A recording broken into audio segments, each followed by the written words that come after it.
La ilaha illallah Muhammadun Rasulullah alaihi salatullah wa alihi wal ahibbah.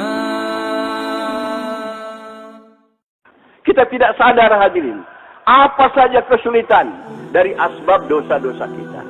Ekonomi tidak stabil, harga barang naik, itu dari dosa-dosa kita.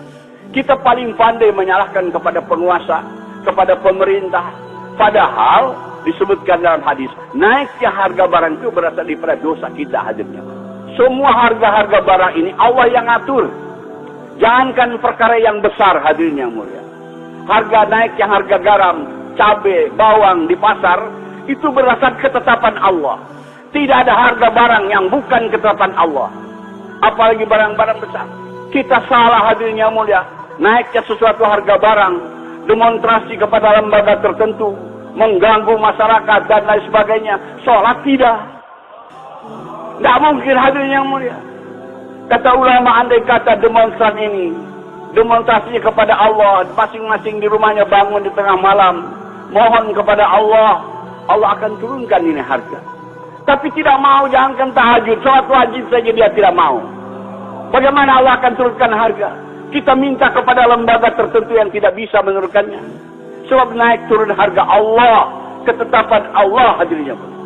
Jangankan perkara besar, perkara kecil, gugurnya satu daun daripada pohon, itu berdasarkan daripada perintah Allah Subhanahu wa Ta'ala. Segala musibah bencana yang datang kepada kita ini dari dosa-dosa kita. Allah berfirman dalam Al-Quran, Zaharul fasadu fil barri wal bahri bima kasabat aydin nas. Telah terjadi kerusakan, bencana di daratan dan di lautan dari akibat amal buruk manusia hadirnya. Jadi bukan secara ilmu pengetahuan itu kalau terjadi gempa karena gesekan bumi, lapisan bumi begitu. Kalau tsunami begitu, udah. Semua atas perintah Allah. Bumi tidak akan gempa dan bergoyang kalau tidak diperintah oleh Allah. Gunung tidak akan meletus kalau tidak diperintah oleh Allah. Air laut tidak akan naik ke darat kalau tidak diperintah oleh Allah. Semua atas perintah Allah. Karena daripada dosa-dosa kita. Perbaikannya ada tobat. Kita taat kepada Allah. Akan Allah perbaiki segala keadaan di hati. Allah akan tentramkan dunia negeri kita ini. Kalau kita taat kepada Allah Subhanahu wa Ta'ala. Kalau kita tidak mau taat kepada Allah. Walaupun kita berpendidikan tinggi. Mau mengatasi masalah dengan akal kita. Tidak bisa hadir. Allah akan datang macam-macam bencana yang lain. Semua kebaikan akan tercipta dengan agama. Sampai kesehatan hadirnya mulia. Ini daripada datangnya penyakit daripada dosa-dosa kita. Rasulullah SAW bersabda dalam hadis, Al-Marid bin Junub. Sakit itu, penyakit itu daripada dosa kita. Kita tahunya kalau sakit ke dokter, beli obat. Dosa tidak diperbaiki. Nanti datang lagi penyakit yang lain. Contoh misalnya hadirin. Ada wabah penyakit malaria. Asbabnya daripada nyamuk malaria. Maka pemerintah, Departemen Kesehatan menganjurkan. Jangan ada air yang tergenang. Got-got bersihkan. Masyarakat lakukan seperti itu. Got-got bersih, air tergenang tidak ada. Tapi dosa tidak dihentikan. Allah datangkan nyamuk yang suka, yang senang hidup di air yang bersih. Yaitu nyamuk demam berdarah. Lebih jahat daripada nyamuk malaria hadirnya mulia. Tidak bisa menyelesaikan kita. Selesaikan masalah dengan agama. Tobat dengan taat kepada Allah. Allah yang akan menyelesaikan. Kalau kita menyelesaikan secara akal-akalan kita ikut kepada cara orang yang tidak beriman, masalah tidak akan selesai hadirnya. Semua masalah selesai dengan agama. Kita juga ingin di dalam negeri kita ini ada pemimpin yang baik, pemimpin yang jujur, yang taat, yang tidak korup. Itu akan tercipta dengan agama hadirin. Maaf, bukan dengan partai, bukan dengan pemilu. Pemimpin-pemimpin yang zalim muncul di kita ini akibat daripada dosa-dosa kita. Allah berfirman dalam hadis qudsi, wahai hambaku, jangan kamu mencaci maki, menyalahkan penguasa dan pemimpin-pemimpin kamu. Karena hati mereka itu di tangan aku, kata Allah. Kalau kamu taat kepada aku jadikan mereka adil, lembut, amanah, tidak korup. Tapi kalau kamu tidak taat kepada aku, Allah jadikan mereka zalim. Allah jadikan mereka tidak amanah, korup dan sebagainya dari akibat dosa-dosa kita hadirin.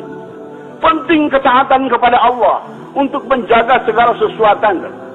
Sampai-sampai hadirin yang mulia, kalau diteliti secara hadis, di rumah tangga kita, anak membantah kepada kita, istri membantah kepada kita, itu akibat daripada dosa kita.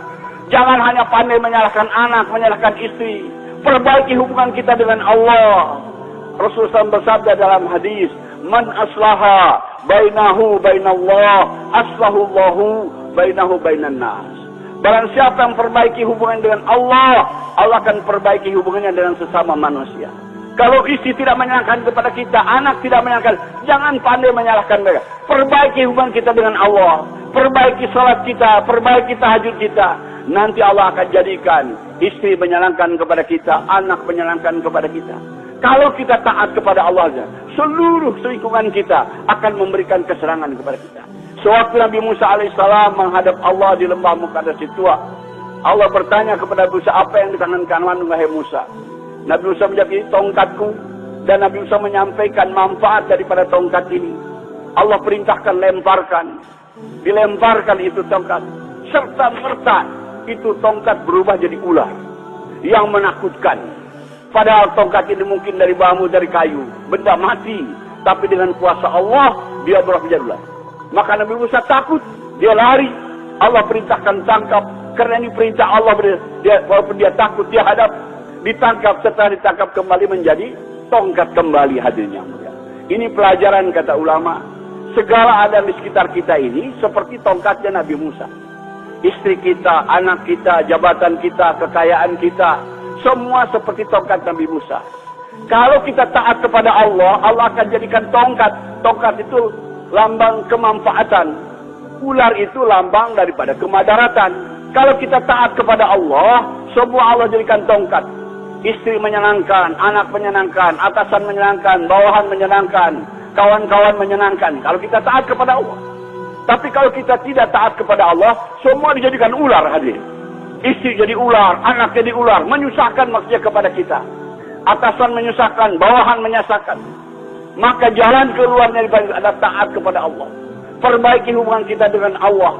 Allah akan selesaikan daripada masalah-masalah kita.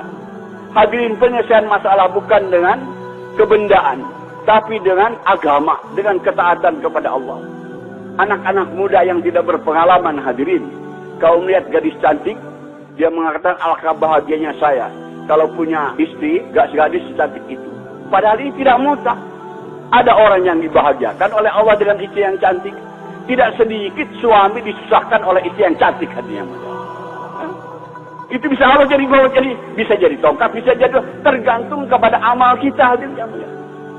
Kalau amal kita baik, semua akan dapat jadi baik. Maka ini agama ini jalan keluar daripada segala permasalahan. Bagi orang miskin, bagi orang kaya, rakyat biasa, para pejabat, jalan ke arah agama. Dan agama bermanfaat bukan hanya dunia, tapi di akhirat juga, hadirin yang mulia. Kita akan terlepas daripada siksaan api neraka. Kita akan dibasuhkan ke dalam surga dengan agama. Bukan dengan jabatan kita, bukan dengan kekayaan kita, tapi dengan agama. Maka usaha kita di sini adalah bagaimana diri kita untuk bisa mengamalkan agama. Dan ajak seluruh manusia untuk mengamalkan agama. Mereka tidak tahu. Mereka tidak tahu, hadirin. Orang di Amerika, di Eropa tidak tahu perkara ini. Hanya orang Islam yang diberi hidayah oleh Allah bahwa kebahagiaan ada dalam agama. Beritahu, kita korban.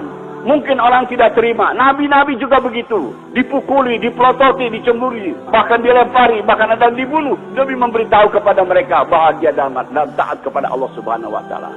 Kalau kita bangkit atas usaha ini, hadirin, Allah akan datangkan agama pertama-tama kepada diri kita. Setelah itu kepada ummah. Maka kita lanjutkan pengorbanan dan usaha Rasulullah SAW. Maksud kita kumpul-kumpul di sini bukan hanya sekadar dengar ceramah dengan bayan, tapi kita siap korban. Datang ke kampung-kampung, masih banyak orang Islam yang tidak sholat, tidak taat kepada Allah. Datang kepada mereka, beritahu bahwa kebahagiaan akan datang hanya dengan agama. Jangan pandai menyalahkan saja, salah pemerintah, salah kita, karena kita tidak taat kepada Allah Subhanahu wa Ta'ala. Maka untuk itu kita diminta dengan hadis ini supaya siap korban untuk usaha agama, agar agama wujud pada kehidupan kita dan pada umat. InsyaAllah siap semua hadirin. InsyaAllah para masyayikh akan lebih menjelaskan dengan gamblang perkara ini. Maka kita ikuti nasihat-nasihatnya, keinginannya.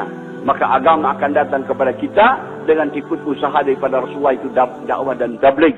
Kalau agama sudah wujud pada kita hadirin, kalau ada kesusahan apa-apa, peribahasa tinggal angkat tangan saja. Ya Allah, ya Allah. Allah akan selesaikan. Kalau kita sudah tunaikan daripada keinginan Allah, yaitu kita amalkan agama. Siap semua insyaAllah? Subhanakallahumma bihamdika nasyhadu an la ilaha illa anta nastaghfiruka wa natubu ilaik. Wassalamualaikum warahmatullahi wabarakatuh. Subhanallahi walhamdulillah.